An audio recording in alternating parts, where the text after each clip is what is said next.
Welcome to Module 2, Purpose and Planning. I promise you that this one will not be as long as the first one, where we just had so much groundwork to lay. This time, we're going to be talking about some goal setting. We're going to build on our opportunities and, identify who our audience is, as well as just our platforms that we should be on. So we're going to try and learn as much as possible about these potential customers or prospects, and then create some profiles for them. And the reason being that it'll help us speak and connect with them so much more authentically if we know who they are, or we think we do. And that if we go below their surface level kind of needs and we go deeper into their pain points and what they need from us. From there, we're going to talk about the events and launches and happenings in our 12 months ahead, which is so important when we think about our overall digital marketing strategy and social media. And then some case studies. So just those standout businesses that are really nailing social today and the connection and emotional kind of level with their audience. All right, so let's start with some goal setting. And really what we're doing here is simply declaring where we want to be and committing to how often and how much time and energy we're going to be able to allocate to these platforms.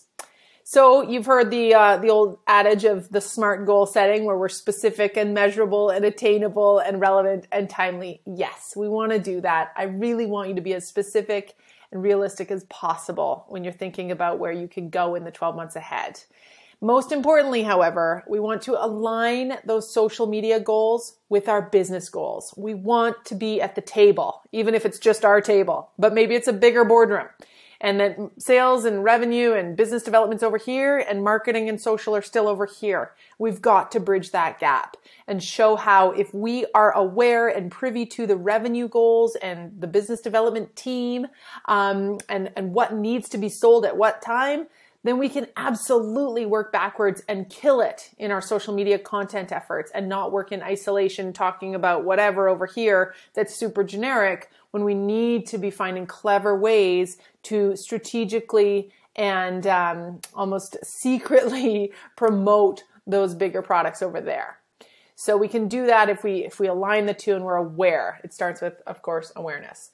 So making sure we're working together and then being able to track those meaningful metrics that will actually give us the information we need to improve and iterate, but then also aiming for consistent, sustainable improvement over time and results that are going to garner us bigger budgets and more excitement. There's nothing better than seeing your social media work that makes you want to do more of it and get more clever and creative and add more members to your team or experiment with cool campaigns. It really is quite fun when you see it starting to fly. So right off the hop, I want you to head over to your workbook, and we're going to be declaring our commitment to the platforms and places that we're ready to put our marketing time and attention to, and the reasons why. I hope that that's a really big piece of this for you. You know exactly why you should be there, and what your commitment needs to be as well. So what time can you allocate to this per month, per week, and what kind of financial resources might you also be able to add to it? Not just in promoted content or ad campaigns, but in contractors. Perhaps you need to outsource some photography or copywriting or just some publishing support. You're going to write it, and then someone else is going to make sure it goes live for you and craft it into a way that looks really pretty or whatever. And then really, what do you hope to accomplish in doing so? So I encourage you to push pause already. I know we just got back together again, and head on over to exercise 4. So goals, commitment, and frequency, and just think about a certain time frame, and it could be 12 months or it could be quarterly. You could print off a few versions of this page if you wanted to. And then how many social posts per month? What are you thinking here across how many platforms? You can make additional notes. Are they going to be entirely unique? Are you going to learn our Keystone content method in the next course and repurpose one major post into several other platforms? No problem. That makes great sense, in fact. And then what other marketing tactics do you think that you might be able to employ here based on your knowledge so far? From blogging to video content or live broadcasts, or maybe it's an e-newsletter campaign that you really want to get behind, or a website or podcasting or influencer marketing activities, etc. What else is in your mix so that we can start to see the overall picture and then really truly understand if we have the resources it's going to take to pull off. So what are your top 3 goals for social over the next 12 months? And then what are your top 3 business goals? Straight up. What are you hoping to accomplish? Don't be shy here. No one's going to see it, but be bold and brave and see how the two can possibly support one another. Okay. If you've done that and you're ready to keep rolling, let's do it. So the struggle to be seen and heard has never been more real. Not only is the social media landscape and digital marketing sphere very crowded, there's more and more businesses shifting more and more of their time and money onto these platforms every day because they know, again, it's where the eyeballs are. They need to be there. But it's also difficult for us in some ways in that there are so few barriers to entry today for businesses. There is, the ability to fire up a website and buy a domain and start a company within a matter of hours that we didn't have in the past. There is so much competition. Look no further than your Amazon options. When you're trying to buy one thing, there's 50 different people selling the exact same product. Our choice is so extensive. I can look around and choose from 15 different dentists. And actually, I'm kind of compelled to try them all because I live in a world where shop around behavior is the norm. And loyalty is very fleeting based on who's given me a shiny ball to focus on or, a nice little enticement this month or the next month. I might just try them all. So we have to think about what our people really need, and we have to go where they are with what they need from us, what they're looking for. Not everybody wants to be shopping around or having too much choice. In fact, a lot of us want it to be simpler. But we also have to feel really good about the brands that we're choosing to engage with and buy from. And again, it goes beyond loyalty to brand love, which we'll talk a lot about in course number 2. And achieving that is certainly a sweet spot if we can. So let's talk about the audiences that we're trying to reach and how it is we can find them, but then know them and understand them so we can serve up the kind of content they're hoping for and needing from us that actually adds value to their life, not just more noise on their social feeds. And then also, how do we connect with them emotionally? So diving a little deeper than maybe what we're used to and becoming far more memorable as a result. I love this line. Get more buyers by getting your buyer. So the overview of what we're going to discuss here, how to find your existing audience and then define those people and then the people that you can find in addition. So your current customers as well as your future prospects, know them and then understand them. That means like deeper understanding of their motivations and their pain points and their pushback. And then creating one or more ideal customer personas about who these people are. And that will allow us to dive deeper, and which I will explain why. So first things, there's many ways we can find out who our existing audience is. If you want to do it through audience research and insights in your social tools or your Google Analytics, by all means have at it. If you look at your customer profile or the people that are calling you every day and you feel like you have enough kind of anecdotal insight meets a bit of data, great, that works too. I caution people in using exclusively one over the other because we know there has to be a blend there.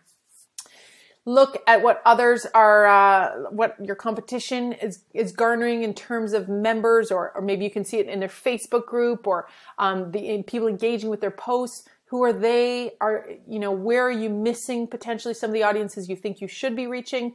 And does it matter? Are you creating content that's so authentic for one group that's actually attracting another group or two? And should you be concerned about that? I'm going to say probably not. But if we get really specific in who we're trying to attract and we can speak to them very authentically, then we open ourselves up to attracting and magnetizing a whole lot more people, which can sometimes be a pleasant surprise. Okay, so we're defining our audience, demographics, geographics, and then we're going to get into psychographics, which is really cool. And this is where their behaviors come into play. Their emotional connection points that we can speak to. And then again, all the ways that we can become that much more relevant or memorable. Understanding them. We like to say hopes, dreams, fears, and frustrations as it relates to what you're selling. Not because we're going to go in with a stick and point that out, but because we're going to then navigate that and find clever ways to address it that shows we get them and we understand them and we're the solution to their problems. And of course, then we win them over. So the customer personas can be an exercise that you can take to whatever level you want. But the point here is that we are defining who these people are, whether they're perceived or real, and then understanding exactly what they want so that when we do show up to connect with them, it feels like we're talking to a friend or having a one-to-one conversation. And we all know when we do that and someone says, hey, what do you do? Or what are you selling? Or should I buy this? And you're speaking to them one-on-one and you truly understand what they're looking for, you can probably really effectively sell to them or win them over. So if we get clear on who we're serving, we do that before we figure out what we're going to tell them, the results will be a lot more effective. Knowing who they are, but who are they really? We like to call this the iceberg emotions. So the crippling fears or those deeper desires, those things below the surface that most, I'm going to say 99% of companies have no clue about, or they don't need to address because they're just selling widgets on Amazon to whoever's going to buy. But for those of us who are seeking long-term customers, recurring revenue, repeat referrals and purchases, and just like deeper connections with our audience so that they become our advocates, we need to have some emotional connection. This is where this lifetime value, you've heard of lifetime customer value and how important that is for certain companies to achieve, but also measure. And this increases substantially when we're not just providing people with our products or services, but we're changing their state. This is the transformation you're going to hear us talk a lot about. So how do your people really want to feel? What is it that they're missing or craving? Either they know they're craving or they didn't even know they're missing until you showed up in their feed and amen, I want to buy it on the spot because hallelujah, this is the coolest thing I've ever heard and I was targeted perfectly. Well, you're probably not going to say that, but that's what happened because the company did their job. A fun little example here, if you will.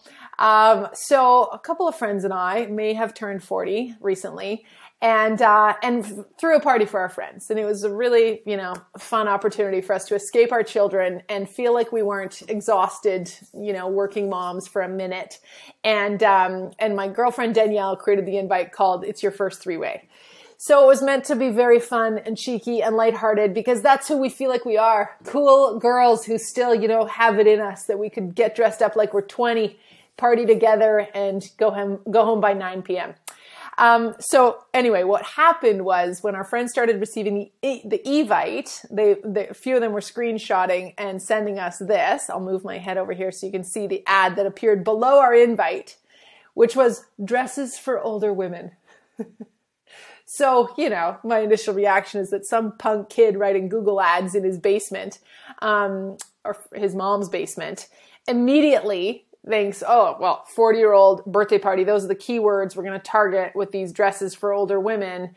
And how easy is that? We nailed it. Well, in fact, if he only knew that we wanted to feel the exact opposite of needing a dress for an older woman, then they probably could have just, killed it in terms of click-throughs and curiosity, as opposed to straight up anger or rage and offense. But the point here is to know your audience, to craft your content, even if it's just 4 simple words as an ad, or it's a headline, or it's a whatever, video content that speaks to the pain points and desires of your customer. And you may not know that, our group of women is seeking this, this, and this, or that my friends and I are tired. But it goes without saying that if they followed us or targeted us for other reasons, because we like to, drink craft beer or go out to restaurants or shop local or whatever it is, you create these really rich profiles, then you can start to craft the content that resonates and tailor it to the group that is exactly who you're hoping for. All right. So what we have to do here is stop making it about us and the dresses that we want to sell to these older women. We have to make it about them, the audience, and the problem that we're solving for them, their fears and needs and desires and wants and hopes. What do your customers need to hear from you?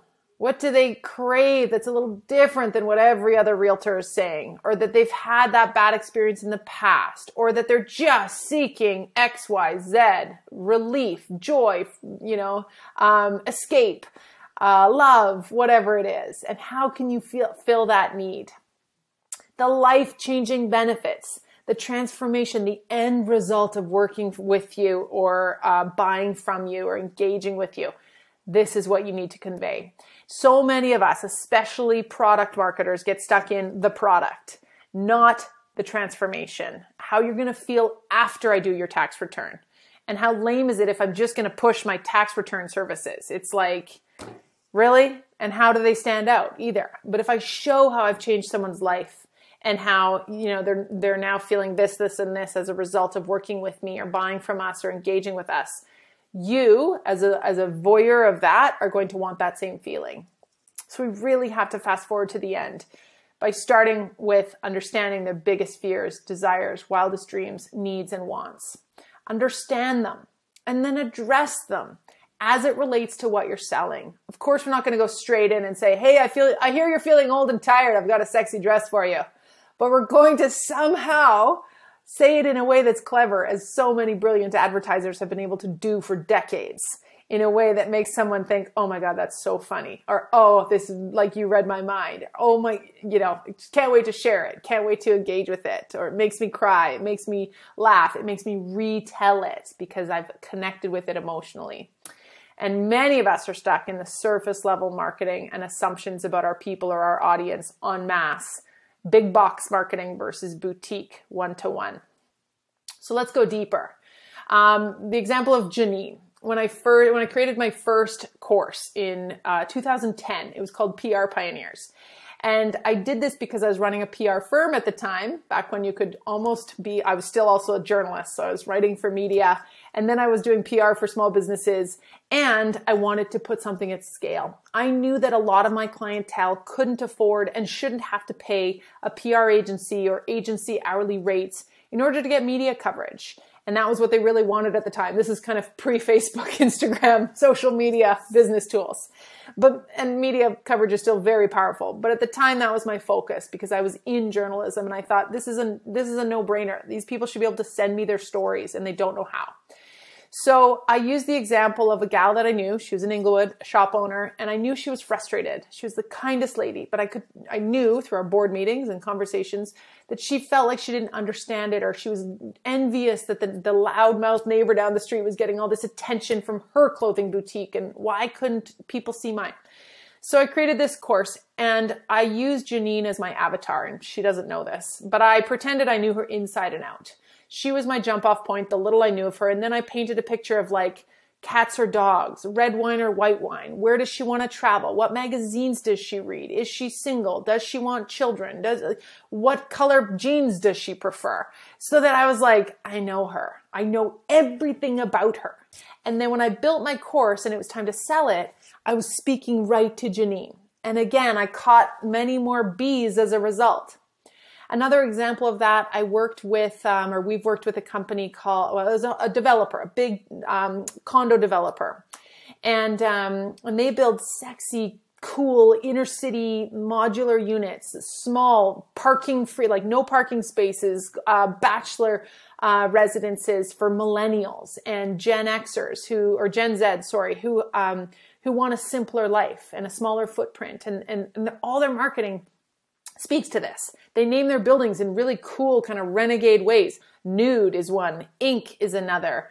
Have always been ahead of the curve in this regard, and really edgy campaigns. Well, what happened was they started selling with these campaigns and with these new buildings that they would launch with these big sexy ad campaigns.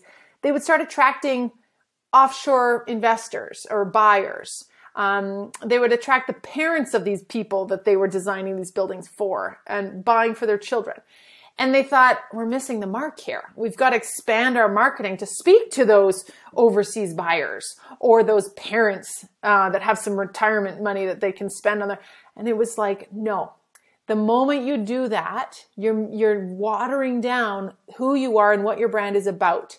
Keep on speaking to those millennials. And whether they're the ones that are buying or not doesn't matter, because the other audience members around it see it and they want a piece of that. And that's exactly why they're buying, because they know that you have nailed who it's for.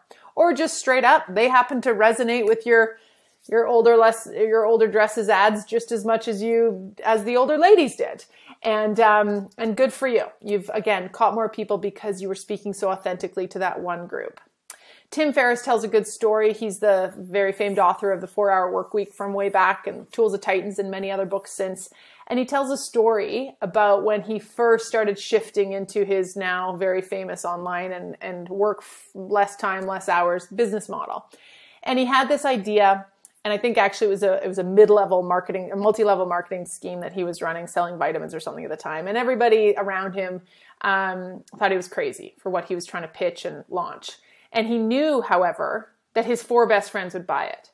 And he talks about how he crafted his product, his offering, his messaging, his ad campaigns, as if he was speaking to his 4 buddies. And that was it, because he knew that they would get it. And it really worked. It was that narrowed focus, individual or small group of people and prospects that you can speak to as if you're having a one-to-one conversation. It'll go really far.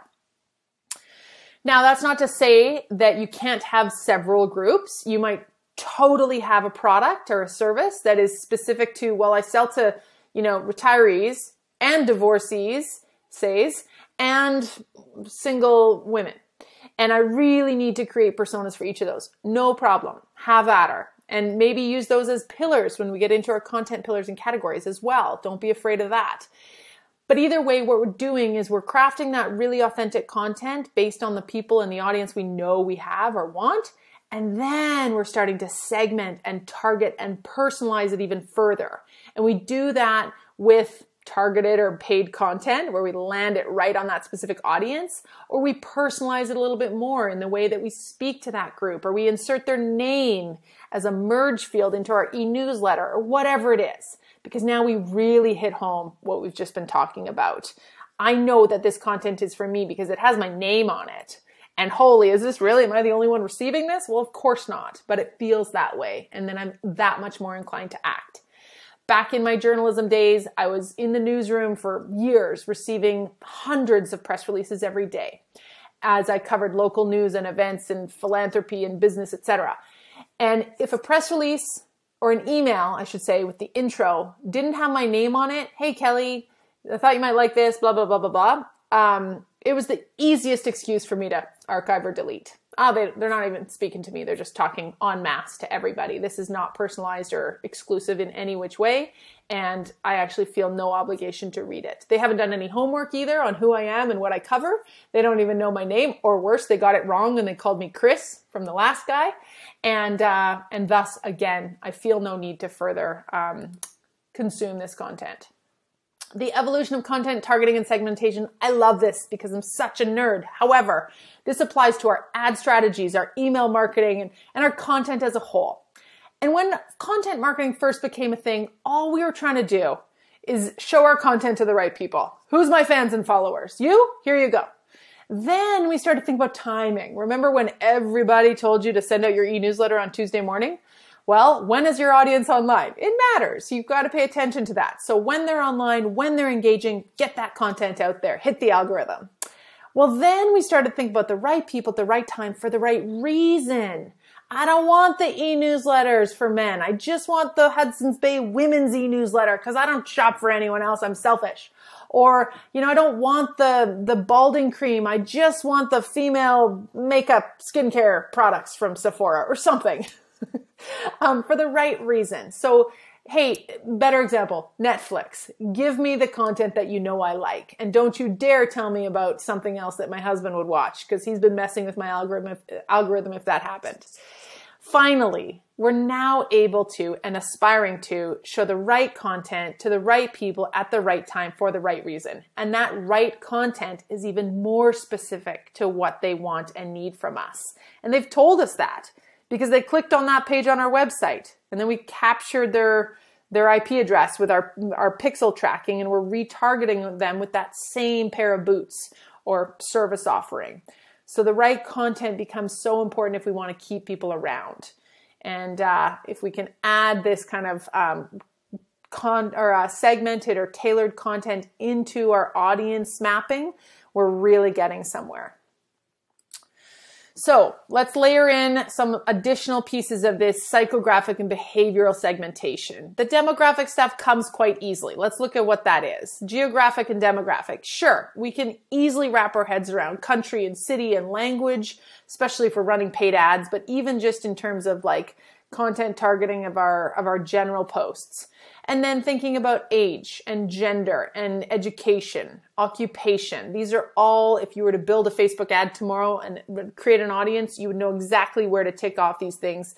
And they're pretty generic, but they really work well when we're at the cold level of our content creation efforts. So top of funnel, new leads, cold audience members who've never heard of us before, and we have no choice but to target by country, gender, age, because that's kind of all we've got so far until we move them further down the funnel and we can get more into their behavioral and psychographic targeting.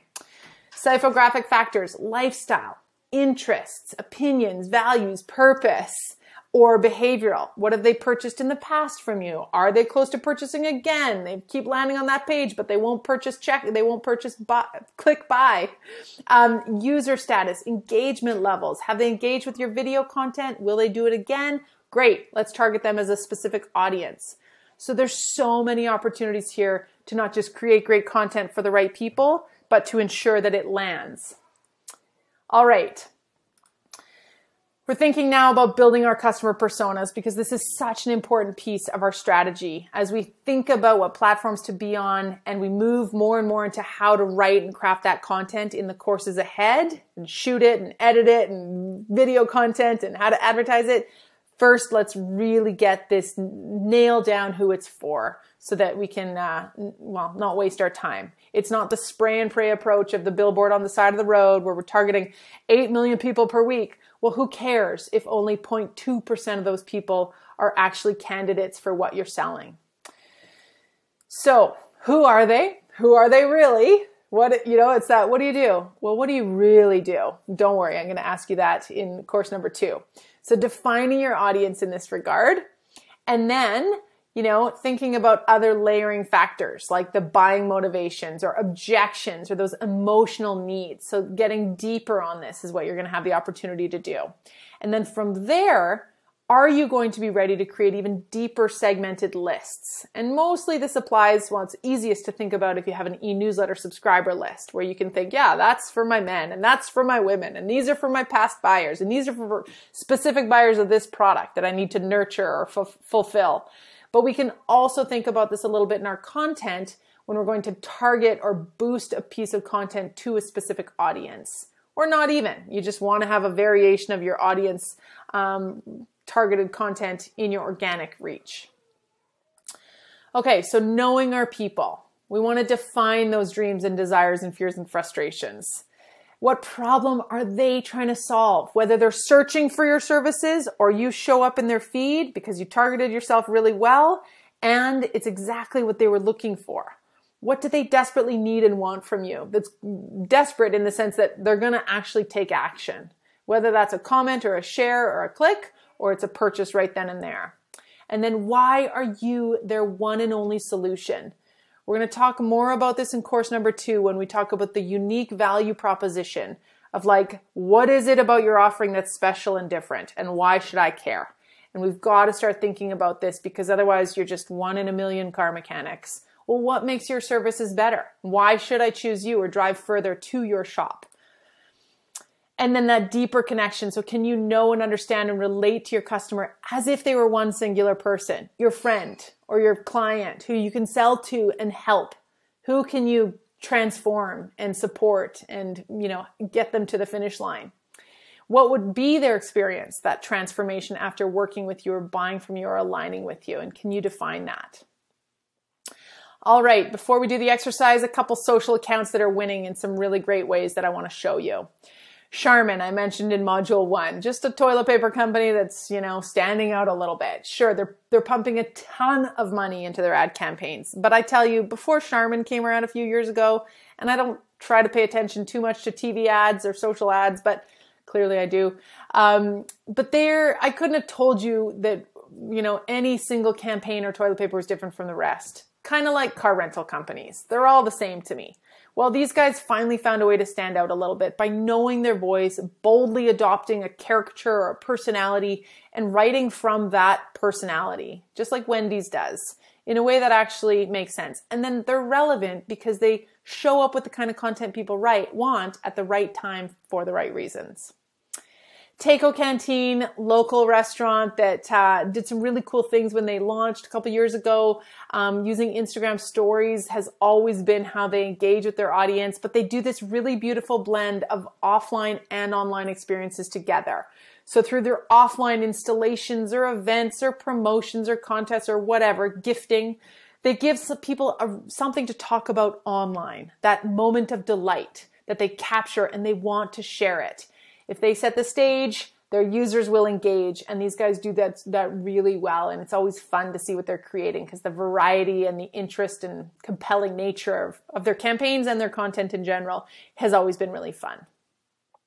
Wayfair, gigantic budget on the other side, not quite so local, but they're doing really neat things with their Instagram shopping and just an example of a, multinational, gigantic global brand that is using some of these localized features or some of these more highly engaging, clickable, relevant features within an Instagram account that aren't so generic like we might expect from them, or that some of their colleagues or competitors are just relying on.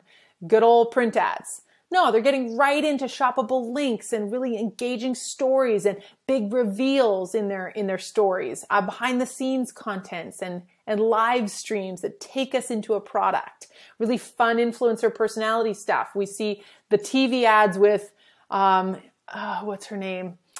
Kelly Clarkson, but we also see her then behind the scenes on social. So it's an extension of that campaign, which of course, that's so fun. Why wouldn't they do that?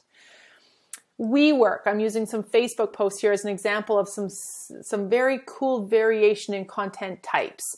Again, maybe these are single image posts or link-based posts and they're not that compelling, but the color and the vibrancy of the brand certainly shines through, as does the variation on what they're talking about.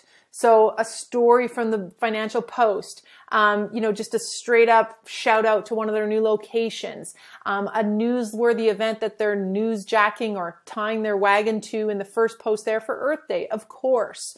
And it's not just some token Earth Day post. Maybe if they're clever enough, and we can all learn from this, they're working backwards and they're using Earth Day because it's one of their purposes and values and they really believe in sustainability and environmental causes in their company, perhaps, and their people do. It's important to them.